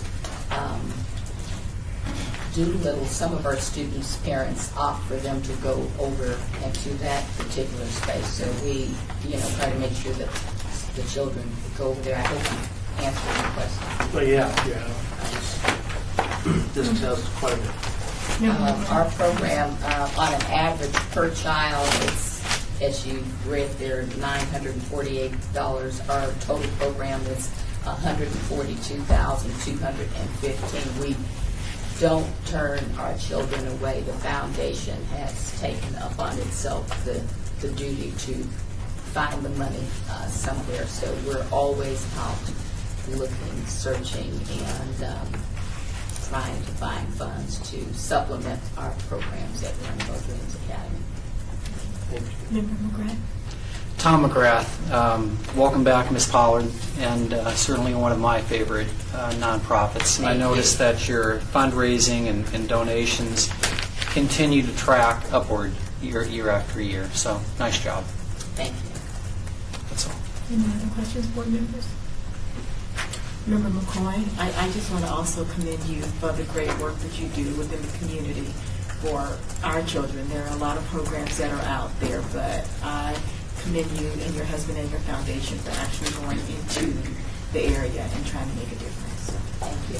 And if I could just say, I don't remember the name of the program that just came up, but Rainbow Dreams Academy is involved with that program, and it is a great program. Our fifth graders enjoy it, and they go to the courthouse and see all of that. And one of our things that we do is we teach honor and integrity and self-worth, and it's just a supplement to that, just like outside Las Vegas, and maybe I could say that too, to you, sir, that those are other groups that we work with because they do something totally different than what we do, and it gives our kids the opportunity to go on field trips, to go to the courthouse, which we would not be able to do if we weren't invited and connected with those programs.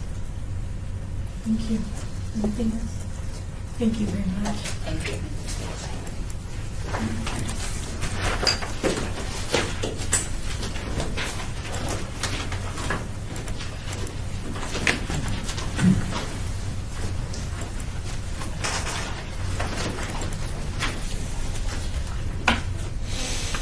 Next up, we'll have Rebuilding Together Southern Nevada.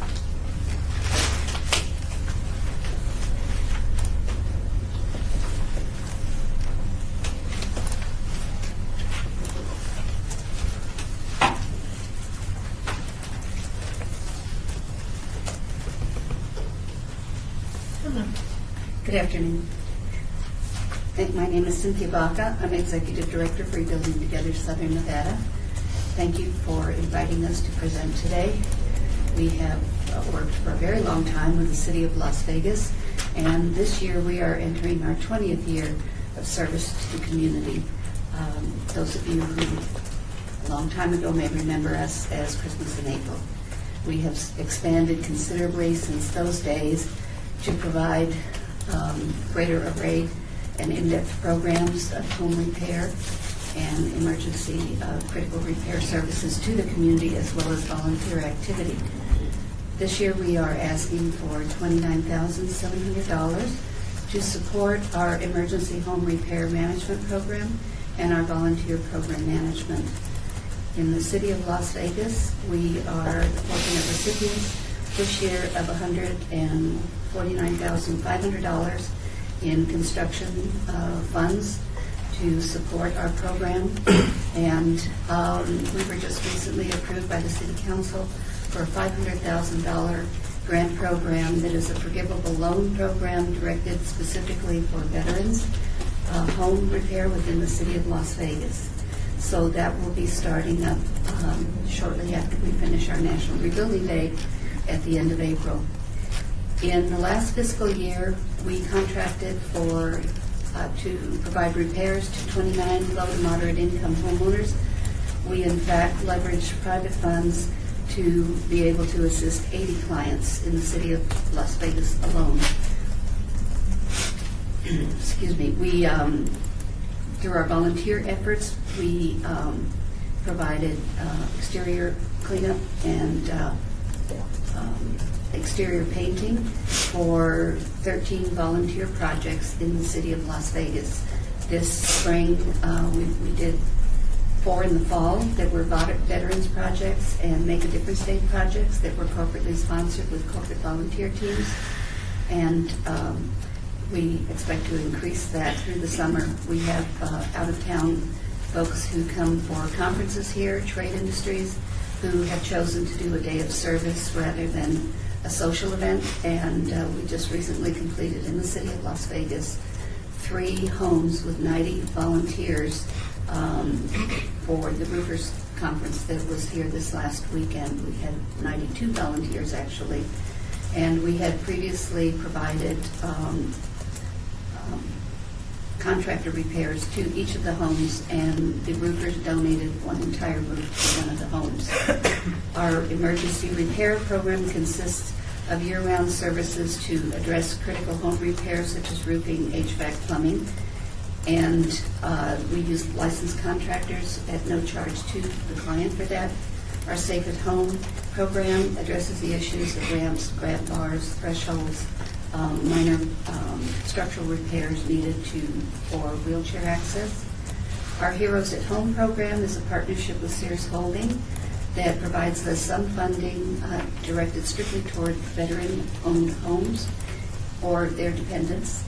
And our National Rebuilding Day this year is April 25th, and throughout the greater Las Vegas Valley, we will be addressing 20 homes with corporate and organizational volunteers. We did 12 in the fall. The Make a Difference Day projects, the veterans, and nationally sponsored programs. There are 4 of us as a staff, and our budget is slightly over $1 million this year. It will change with the new program addition that we anticipate beginning within the next month. Thank you. Board members, do we have any questions?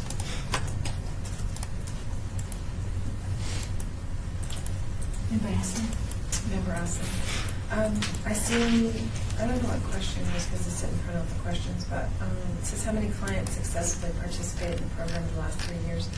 And it looks like you only hit 100 for the current year, but... Year to date, we're on the fiscal year of June 30th. Okay. And we've caught that up. As of the end of December, we had assisted 227 clients, and it has been very busy this spring. I have not calculated this quarter finish. Last year, we assisted a total of 427 clients throughout the valley, 80 of which were in the city of Las Vegas, for which we contracted for 29. And do you anticipate the number to be about the same? Or? Probably about the same. We're concentrating on our efforts on trying to make more long-term repairs. We have a partnership with NV Energy that has funded us to replace rather than repair units that are over 15 years old. It's fairly limited. This last fiscal year, we were only able to replace 7, but it's a start, and it does save the homeowner a great deal, as I'm sure we all know, having replaced them ourselves. Member McCoy, I just wanted to make a statement that I just love the idea of the day of service for volunteers, for those people that come in from out of town, instead of having a big party to volunteer their time in service. It's been very successful. Caesars assisted us with creating a cluster build in the city of North Las Vegas, an entire city block. We took on 3 homes, and we had 262 volunteers who showed up in tour buses. We did that last year also. Just this year, we've had Choice Hotels, CBRE. We just had the Roofers Convention, and a number of other corporate clients, Sears Holding, who have come in to do that. So we're addressing the trades and wanting to make an inroad, because they do make an impactful difference, and they are skilled. So they're a couple of our usual volunteers. Thank you. Any other questions, board members? How much time, Sean? I have one. You've got a few minutes. Okay. Tom McGrath, on your 3-year funding history, you employ consultants. Could you elaborate on that? We had some funding available to us through Bank of America to contract with a media PR consultant just to help us reinforce our brand. When our name was changed, mandated change about 10 years ago, it took most of our affiliates about 5 years to actually get with the program. We were not provided any support for that other than color choices and font choices. So shifting from the Christmas in April to Rebuilding Together was something we were not able to do in-house. Okay. Okay, question answered. Thank you. Thank you. Do you have anything else you'd like to add?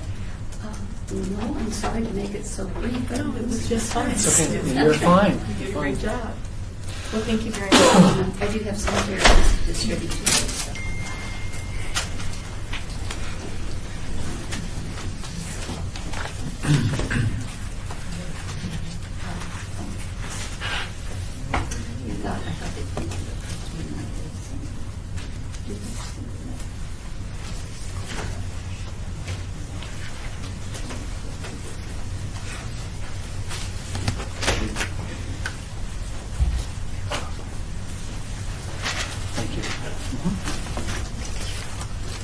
Do you have additional cards if some of your handouts did not have them? They're not in there. I thought they were. It's in their application.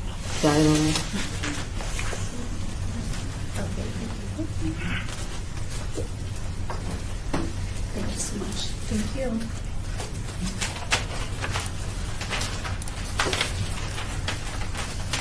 Last application, Pam, coming up.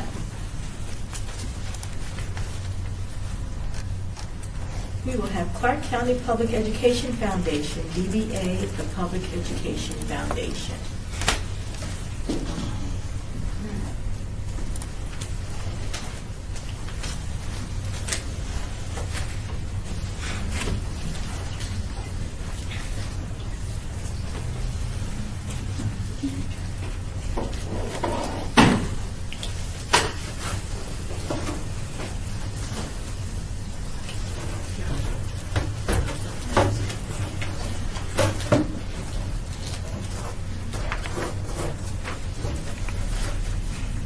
That is our beautiful model, Caroline, from Public Education Foundation. My name is Hergy Dienas. I'm the director of the Family Literacy Program for the Public Ed Foundation. With me, I have a retired teacher who decided not to be retired anymore and teach for our program, and a parent that, thanks to you and thanks to your generous donation, was able to receive this program in her school, Crestwood Elementary, and she is one of the participants and will talk about her experience in the program and share her experiences with us today. The Family Literacy Program started at the foundation 5 years ago. The main goal of the program is to close the achievement gap. There's many ways to do that, but one of the most important ways is to create parent engagement. 4 out of 10 students in Clark County School District come from a home where at least one of the parents don't speak English. So one of the main goals of the program is give the parents the tools so they can become better teachers. Research after research shows that is the mother's literacy skill the main factor on a child's academic success. And that was out of a research done by the Health Institute. So what can we do to empower these parents so they can help their children with homework so we can close the achievement gap? Our parents come to the schools 9 to 12 hours a week, an intense program that goes deep enough and long enough to give them what they need to help with homework, to advocate, to talk to the teachers, to talk to the staff. So let's just hear from those that are doing the work on the ground and seeing the results to speak on behalf of the Family Literacy Program. Here's Miriam Quintero, and she's one of our moms. Hi, my name is Miriam Quinteros. My daughter studying in Crestwood Edison Elementary School. My English is perfect because I'm learning, but I'm trying to explain everything, okay? Short. My daughter is her name is Judith Quinteros. She's in 4th grade. I love this program because thanks for my teacher, I can now explain to the teacher, my daughter teacher, what happened. What I can explain to my daughter how I do the homework. But now she can talk to me in English and she and I can explain what happened with because she sometimes have a problems, every child. But the teacher can explain me what happened, where she need help, where she have a progress, and I love it because now I can understand better. Before I say, oh my God, what she say? Oh my God. And I need that sometimes somebody translate, But now I feel better. I can talking for a telephone. I don't say anymore, somebody speak Spanish. Un momento, thank you. Excuse me. And now I can try speak more English. It's a perfect English, but it's better English. And thank you for this, if you support with this program. My partners speak less to me. Someone know more about me, but have a nervous speak with the people. And some people say, what do you say? It's difficult. I'm nervous now because never ever speak with the people saying this, only with my partners and my teacher and the staff office. But thank you very much for your support. And I'm sorry if I'm talking too much. But every time I speak too much, yeah? Never try. Oh, thank you. Thank you very much. I'm a retired Clark County School District teacher. I've taught for 21 years. My first assignment was to teach first grade English as second language students, and I did that for 21 years. I wish that we had this program when I was teaching, because so many times the parents wanted to tell me things, I wanted to tell them things, and communication went like this. This is a wonderful program. I'm so happy to be part of it. I have 26 dedicated students who show up 3 days every morning on their own time without anybody coming and getting them. No truant officers in this program. They want to learn English. They want to learn it so they can be better citizens, so they can be involved and proactive in their school, so that they can help their children with their homework, which is what every parent should want to do. They're excited every Thursday when we have show and tell time. Come and show me what you've learned. Come and show the class what you've learned. Show everybody what happened in the classroom. We've had lessons on reading. They presented lessons, whatever they've learned in the classroom. These children of these parents are our future. These children, their children, will be the custodians of tomorrow's Las Vegas. I grew up here. I grew up on First Street. I have spent my time being part of the custodian of Las Vegas. And now it's going to be somebody else's time.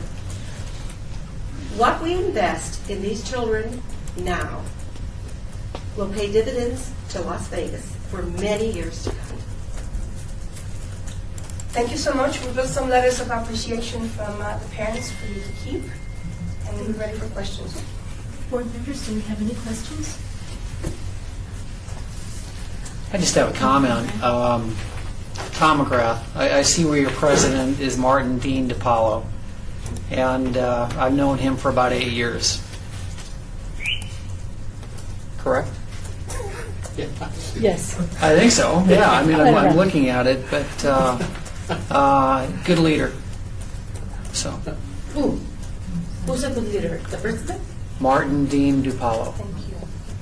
Right. He's a good man. He served here on the CDRB board when I came on. Very sharp.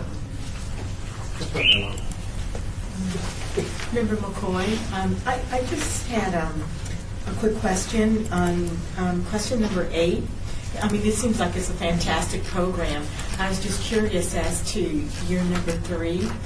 We started out with 332 participants, and every year that number has declined. Can you explain why?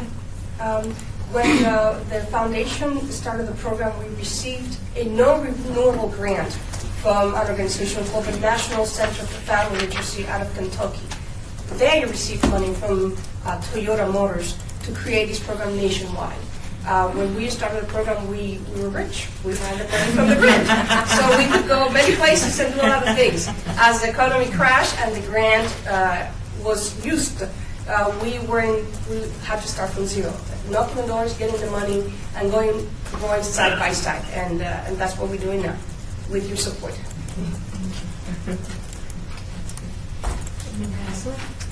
Member Aslan, I just wanted to thank you, and you did a wonderful job, by the way. I know you're nervous, but we love hearing your stories. Thank you for coming and sharing that with us. How much time, Sean? 2 minutes. Is there anything else you'd like to add, please? I know we have to wait until the end to pass these, but there's just some statistics that show the impact and the results of the program that I will briefly talk to you about. 89% of the students that are participating in the Family Literacy Program demonstrated measurable growth in literacy in the last year. 70% of those participants read to their children now 7 times a week, which is an increase of over 32% compared to when they started the program. Now 83% of our parents feel more comfortable talking to the teachers and finding out how they're doing, how they're learning, and what they need to support to make them more successful. 82 participants strongly agree that they have a deeper understanding of the school system in America. Many of our parents are immigrants, new to the school system, sometimes even new to the country. So how to navigate the system and create a path for the children to be successful, go to college, starts now. And 90% of our parents feel that they understood better how to advocate for their children. So with that said, thank you for the opportunity. I would like to just add one more comment, is that in this class, I have an opportunity to teach the parents strategies to use with their children at home. Things that they might not have thought of, such as how to extend a story, how to encourage their children to write, to how to talk to their children about math. That is a really vital component of this class. And I think the parents are just enjoying that very much. And I think that it helps the children at home. Thank you very much. Madam Chair, through you, may I please have your name for the record? My name is Elizabeth Bash. Elizabeth Bash. Right. Thank you. B-A-S-H. Thank you. Thank you very much. And thank you for this opportunity. Thank you.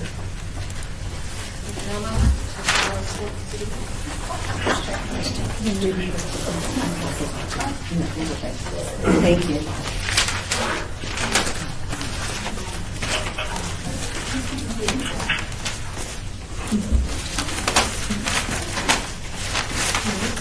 Item number 6, citizens' participation. Public comment during this portion of the agenda must be limited to matters within the jurisdiction of the board. No subject may be acted upon by the board unless that subject is on the agenda and is scheduled for action. If you wish to be heard, give your name for the record. The amount of discussion on any single subject, as well as the amount of time any single speaker is allowed, may be limited. Good afternoon. I'm Philip Holler with the Salvation Army.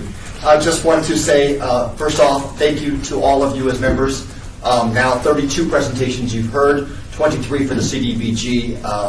Just a very special thank you to Member Hartley for allowing us to have the quorum here. And certainly, I believe I hear a parent in the background, so I appreciate having another person there too, so it's great.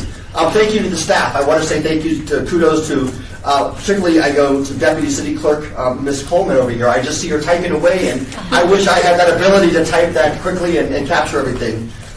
The slight delay that we had in the beginning of the presentation, I look forward to that because it's an opportunity for me as a participant or a community provider here to have that collaboration and be able to, I had an opportunity to meet with Future Smiles to learn more about their services and learning, of course, their first time here, so that was great. I thank you to Member Chair McCoy for encouraging those clients from the Jewish Federation to come forward that were in the back, because it's just so heartwarming, puts a smile on my face when we can hear from the clients and be able to know the great services they're being able to provide it. And sometimes we need that little nudging, and I appreciate that you encourage them to come forward. I again say thank you to the members for opening up your hearts, for being here, for sharing your time. This is great. I love it. This is like Christmas to me every year, to be able to learn about all the different organizations in our community and the commitment the city of Las Vegas has to making this a great city. So thank you all. Have a great afternoon. Thank you. Thank you.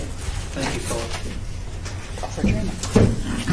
Meeting is adjourned. The gavel goes down.